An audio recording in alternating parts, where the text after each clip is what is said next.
Proverbs chapter 21 verse 2 and 3 in the New Living Translation says, "People may be right in their own eyes, but the Lord examines their heart.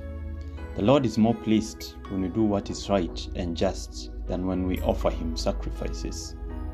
How many times do we think of our actions as right, yet we have no idea how twisted our motives are before God?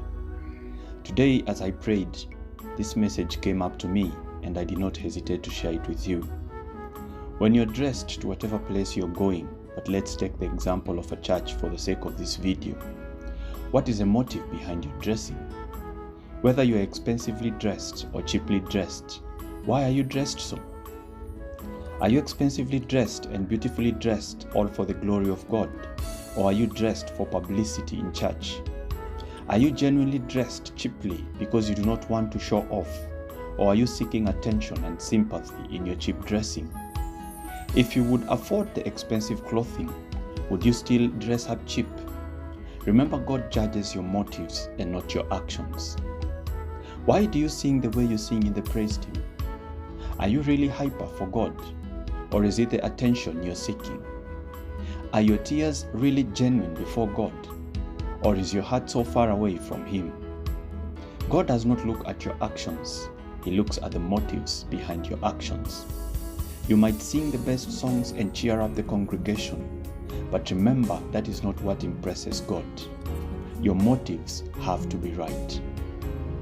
When you give your tithe and offerings, what is your motivating factor? Is it because it is a requirement and an obligation, or are you giving from a cheerful heart? Is it because you want a filled tithing envelope from January to December, or is it because you love to see the work of God progressing? You might be giving in abundance, but if your motives are twisted, it might not earn you a blessing before God. Why do you even go to church on Sunday? Do you know we have a lot of unsaved church-going Christians who do not even know they are unsaved?